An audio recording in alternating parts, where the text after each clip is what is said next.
Assalamualaikum warahmatullahi wabarakatuh. Waalaikumsalam warahmatullahi wabarakatuh. Alhamdulillah. Kok kelihatannya hari ini agak lesu ya, Bu Ade? Lagi banyak pikiran. Apa yang sedang dipikiran kalau boleh tahu? Ya dipikirkan untuk saat ini tentunya karena kita sebagai seorang guru, tentunya yang saya pikirkan saat ini ya murid. Oh, begitu. Kalau ada waktu, Bu Ade boleh cerita-cerita, barangkali kita nanti bisa menemukan solusinya. Bisa Bu? Berarti tujuan kegiatan kita pada hari ini adalah menemukan solusi ya, tentunya dari masalah apa yang terjadi oleh Ibu Ade. Kira-kira apa nih yang menjadi masalahnya, Bu? Begini Bu, yang menjadi masalah, saya ini adalah teman-teman. Saat ini adalah pada masa pembelajaran di awal setelah adanya masa pandemi. Jadi kemarin itu ketika masa pandemi anak-anak kan belajarnya dari rumah ya kan? Setelah sekarang ada kebijakan baru bisa melaksanakan pembelajaran secara terbatas, ternyata anak-anak di kelas binaan saya itu matematikanya sangat kurang sekali. Itu tidak hanya pada satu dua orang anak, eee, tetapi yang mengalami masalah seperti itu banyak anak. Jadi yang matematikanya kurang itu banyak sekali, terutama dalam menghitung, anak-anak itu menghitungnya terlalu lama. Hmm, Kemudian hasilnya juga kurang, seperti itu kira-kira, Bu.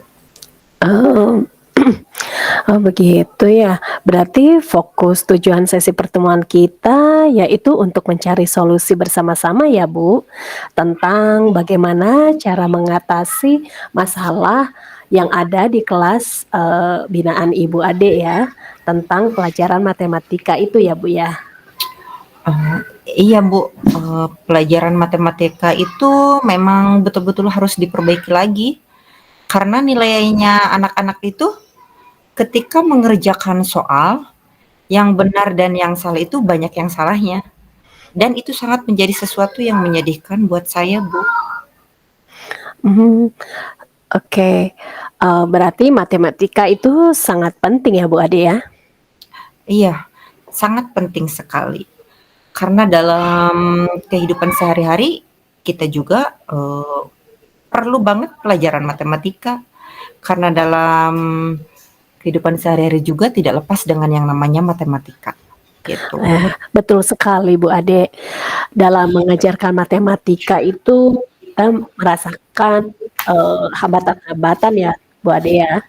Kalau Ibu rasakan hambatan yang Ade rasakan sekarang ini, Ibu Ade mengajar matematika itu bagaimana, eee, dan apa hambatannya, Bu? Hambatannya mungkin yang pertama karena kemarin di masa pandemi itu anak-anak kurang belajar dan, pelajaran matematika secara daring itu kan bukan sesuatu yang mudah, secara luring juga sudah sulit apalagi secara daring gitu. Jadi kalau menurut saya, karena ketika kita menjelaskan kepada anak-anak secara langsung itu akan berbeda ketika kita menjelaskan pada anak-anak secara daring. Ketika secara langsung kan kita bisa mengulang lagi, bisa mengulang, sedangkan ketika daring itu kita terhambat dengan kendalanya itu adalah waktu. Bukan Mhm, hanya waktu, dari jaringan juga, karena kan kita daring itu menggunakan, kuota ya kalau di HP gitu. ya Terus betul. waktu yang terbatas, kemudian jaringannya kadang-kadang kurang bagus juga. Yang saya gunakan jadi jaringan yang saya gunakan sama siswa itu kadang berbeda gitu. Mhm, Jadi, pembelajaran matematika secara daring itu tentunya kadang-kadang saya bisa menyampaikannya, kadang juga tidak bisa menyampaikannya gitu. mhm. Ketika sudah pembelajaran luring terbatas, anak-anak sudah masuk itu mungkin karena di rumah anak-anak kemarin kurang banyak belajar matematika, malas menghitung dan sebagainya. Jadi ketika matematika itu diajarkan, anak-anak, eee, untuk memahami dan memahamkan konsepnya itu membutuhkan waktu secara lama atau lebih lama. Mhm. Kemudian yang kedua adalah anak-anak itu kalau menurut saya karena kemarin sudah 2 tahun di rumah, jadi mungkin mindset-nya belajar itu masih seperti ketika mereka di rumah. Iya. Itu tidak bisa disiplin karena ketika di sekolah mengajarkannya itu, lama. Padahal kalau di sekolah kan waktu kita terbatas. Kalau mereka mengajar terlalu lama, malas-malasan, ogah-ogahan, nanti kan juga hasilnya akan berpengaruh pada hasil pembelajaran yang kurang bagus. Itu menurut saya, jadi yang lebih harus diberikan kepada anak-anak itu pemahaman bahwa anak-anak harus mengerjakan dengan tanggung jawab supaya mereka bisa menghitung dengan baik. Mhm. Mereka jangan merasakan, itu mereka harus rajin mencoba gitu. Mhm.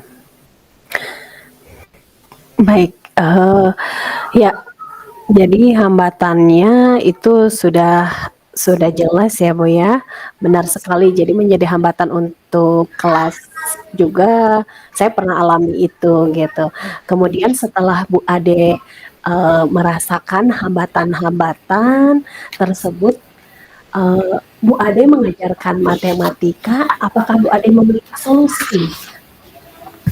Ada pemikiran atau mungkin juga sudah diterapkan di dalam kelas Bu Ade? Yang bisa saya lakukan itu adalah memberikan mata pelajaran matematika lebih sering.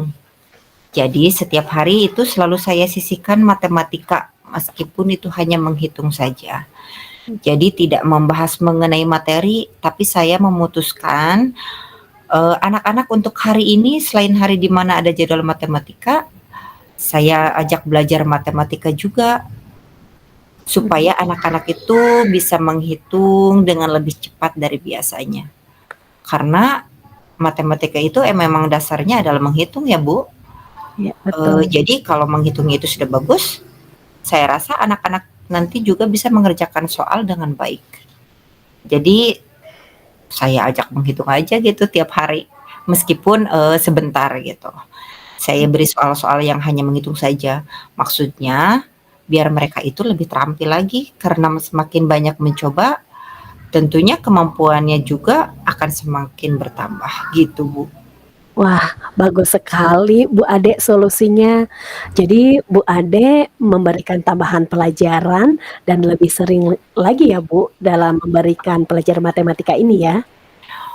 Iya, Bu, ya semacam pengayaan gitu, Bu. Mmm. Meskipun sehari hanya 30 menit atau 20 menit, tapi saya bisa menentukan matematika, karena kemarin juga saya didatangi orang tua murid ketika ada pertemuan dengan wali murid. Intinya wali murid itu mengeluh, Bu, kenapa kok dulu ketika sebelum masa pandemi anak saya sudah pandai menghitung, kenapa sekarang malah tidak bisa berhitung? Mhm. Ya tentunya karena anak-anak itu tidak melakukan aktivitas belajar matematika dengan benar di rumah.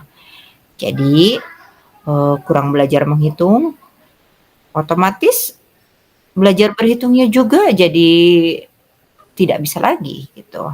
Mhm. Tapi alhamdulillah setelah anak-anak saya diajak belajar matematika setiap hari, lumayan bisa mengasah kemampuan anak-anak atau meningkatkan keterampilan dalam berhitung juga gitu, Bu. Berarti, ada peningkatan ya Bu Ade ya? Alhamdulillah sampai saat ini ada peningkatan gitu.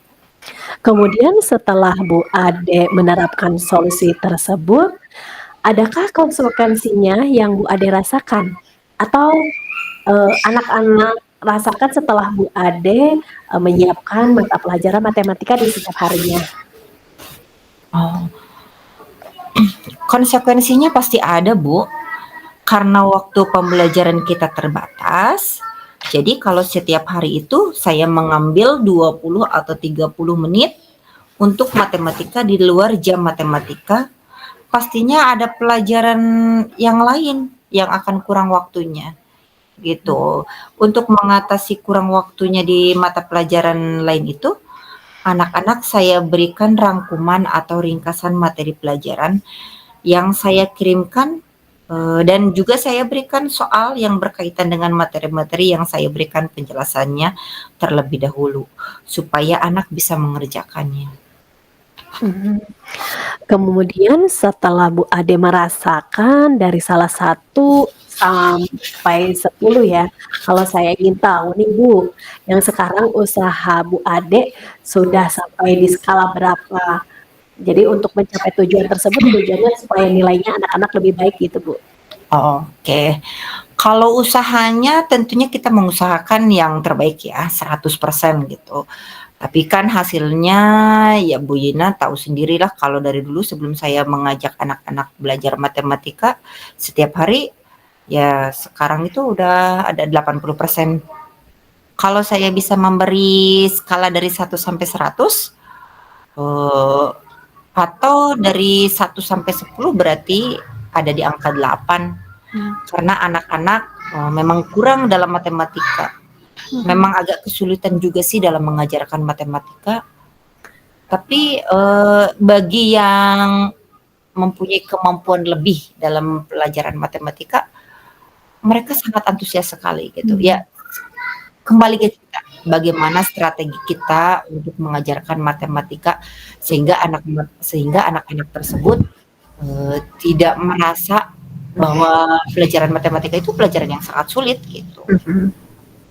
Iya, berarti itu kan, bonusnya ya Bu Ade ya, jadi anak-anak bisa, apa namanya, menguasai matematika dengan baik gitu. Saat-saat di peralihan seperti ini kita harus, berbagai macam, kewajiban kita sebagai guru harus bisa kita lakukan ya Bu ya, seperti menyiapkan ujian, kemudian, dan intinya bahwa anak-anak juga harus, pandai gitu dalam berhitung ya Bu ya. Baik, Iya. kemudian apa yang menjadi prioritas Bu Ade, supaya goals Bu Ade atau, keinginan Bu Ade untuk matematika, anak-anak itu bisa tercapai? Jadi prioritasnya itu apa Bu? Saya selalu bilang ke anak-anak bahwa ketika kita mengerjakan sesuatu itu, atau kita mengerjakan soal, yang pertama itu kita harus menguasai materinya dulu. Kalau kita sudah menguasai materinya, insya Allah nanti soal seperti apapun, kita tidak akan merasa sulit untuk mengerjakannya gitu. Karena materinya itu sudah dikuasai oleh kita. Ya kalau sekarang ini untuk menyiapkan anak-anak ketika ujian, yang saya lakukan dengan cara memberikan soal-soal yang saya berikan lewat, tulisan atau tes tulis yang biasa dikerjakan oleh anak-anak di rumah. Dan itu juga anak-anak senang mengerjakannya. Orang tuanya juga merasa senang karena orang tua merasa bahwa anak-anak itu lebih excited gitu, Bu. Jadi lebih tertarik ketika diberikan tugas berupa tes tulis atau tulisan yang ada gambar-gambarnya, terus ada semacam quizzes gitu juga, anak-anak itu merasa senang gitu. Jadi kalau ditanya goals-nya yang kalau bisa anak-anak itu belajar matematika yang baku, ya belajar matematika juga akan terasa lebih ringan atau terasa lebih gampang gitu. Nanti anak-anak juga bisa mengerjakan ujian dengan baik dan, bisa dipastikan nilainya itu akan bagus. Karena pada dasarnya yang kita kerja itu bukan hanya nilai, yang kita kejar itu bukan hanya nilai, tetapi adalah kemampuan dan keterampilan anak-anak dalam meningkatkan hasil yang diperoleh. Bagus sekali Bu Ade, semoga nanti bisa tercapai ya Bu ya. Kemudian, bagaimana strategi Bu Ade yang Ibu Ade lakukan untuk mencapai goals yang tadi Ibu Ade, ceritakan? Oke, jadi strategisnya tentunya kita selain memberi pembelajaran di kelas ketika waktu pembelajaran yang sudah ditentukan, Misalnya memberikan tugas-tugas yang bisa diajak, anak-anak tuh, tugas-tugas, materinya yang sudah diberikan dan kemudian saya kirimkan melalui WA grup gitu.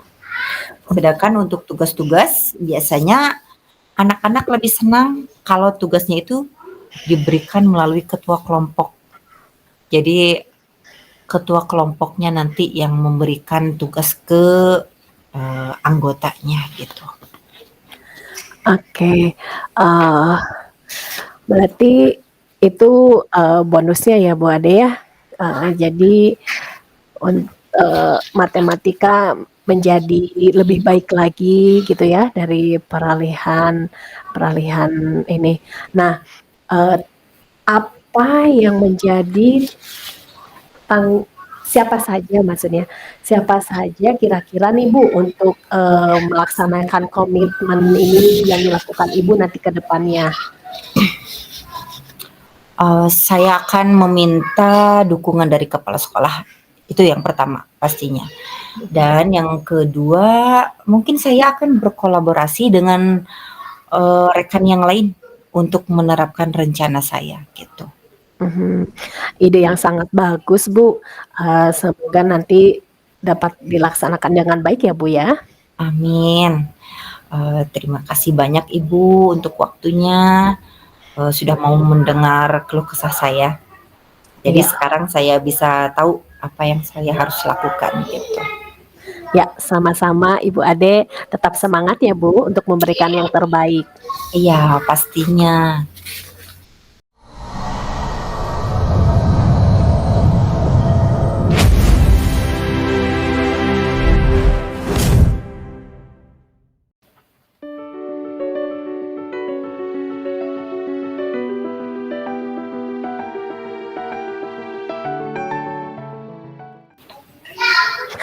Assalamualaikum Bu Ade.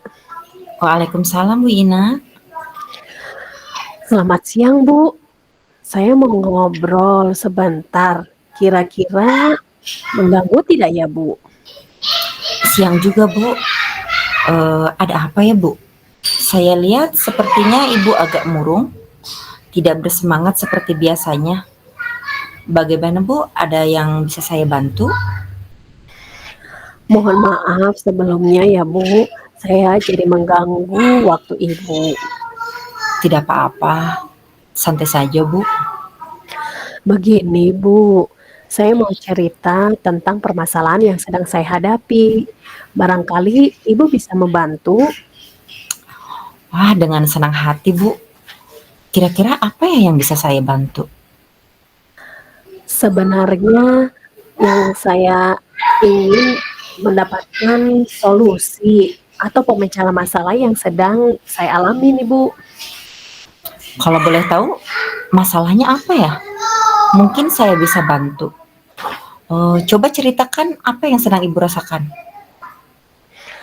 Jadi begini Bu, saya merasa kebingungan karena murid laki-laki di kelas saya selalu tidak fokus ketika sedang belajar dan cenderung mengganggu siswa yang lainnya. Oh, begitu. Menurut Ibu, ada cara lain tidak agar siswa laki-laki bisa fokus ketika sedang belajar di kelas? Mungkin saya akan menggunakan media pembelajaran yang lebih beragam lagi ya Bu ya, agar mereka bisa fokus dan semangat mengikuti pembelajaran. Lalu, bagaimana caranya agar anak-anak di kelas bisa fokus dan tidak mengganggu siswa yang lain? Iya Bu, saya akan memberikan konten materi yang lebih beragam lagi, sesuai dengan bakat dan minat masing-masing siswa. Oke, dari cerita yang sudah Ibu sampaikan, sebenarnya sudah bagus.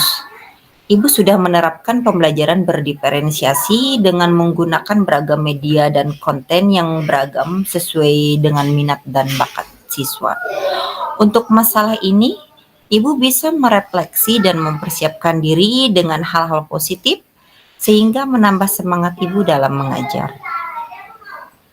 Iya Bu, terima kasih masukannya. Sama-sama. Mudah mudah-mudahan, apa bisa mengaplikasikannya ketika nanti saat pembelajaran di kelas. Amin, semoga ya Bu. Nah, dari apa yang sudah Ibu sampaikan, apa rencana ke depannya? Hmm. Rencananya saya akan untuk melakukan pembelajaran yang lebih menarik lagi ya Bu ya, tentunya dengan menyesuaikan gaya belajar, kemudian, apa namanya, disesuaikan tentunya gaya belajar masing-masing peserta didik dengan melakukan pembelajaran di luar kelas, agar peserta didiknya tidak jenuh dan bisa menghadiri dengan semangat yang baik lagi gitu Bu. Lalu, apakah ada rencana lain yang akan Ibu lakukan? Ada Bu, saya akan mencoba berkolaborasi dengan guru PJOK mungkin Bu di sini. Oke, guru PJOK itu berarti guru olahraga ya Bu? Ya betul Bu. Ya, wah bagus sekali Bu rencananya. Kemudian untuk mendukung rencana Ibu, kira-kira langkah apa yang akan Ibu terapkan? Saya tentunya akan berkomunikasi dengan guru PJOK dan menyiapkan konten materi yang ada kaitannya di luar kelas gitu Bu. Oh, saya mulai paham. Berarti kegiatannya akan dilaksanakan di luar ruang kelas juga ya Bu? Iya betul Bu. Langkah yang Ibu ambil sudah tepat sekali, sudah bisa menyelesaikan masalah sendiri. Saya setuju dengan ide Ibu. Ya, baik. Kira-kira komitmen apa yang akan Ibu lakukan ke depannya? Mulai hari ini dan ke depannya saya akan menyiapkan konten materi serta media yang lebih beragam lagi. Kemudian menerapkan pembelajaran sesuai dengan bakat dan minat siswa. Itu sudah bagus sekali ya Bu. Jadi nanti siapa yang akan mendukung Ibu untuk melaksanakan komitmen tersebut? Ya tentunya saya juga perlu ada dukungan ya Bu ya. Jadi saya akan meminta dukungan kepada kepala sekolah khususnya, kemudian berkolaborasi dengan rekan, sejawat yang lainnya untuk menerapkan rencana yang saya akan laksanakan. Ide yang sangat bagus tuh Bu. Semoga Ibu dapat melaksanakannya dengan baik.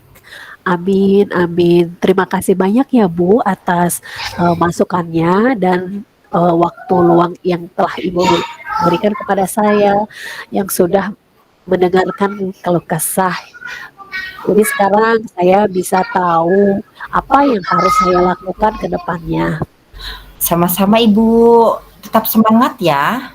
Ya terima kasih, semangat juga buat Ibu. Wassalamualaikum. Waalaikumsalam.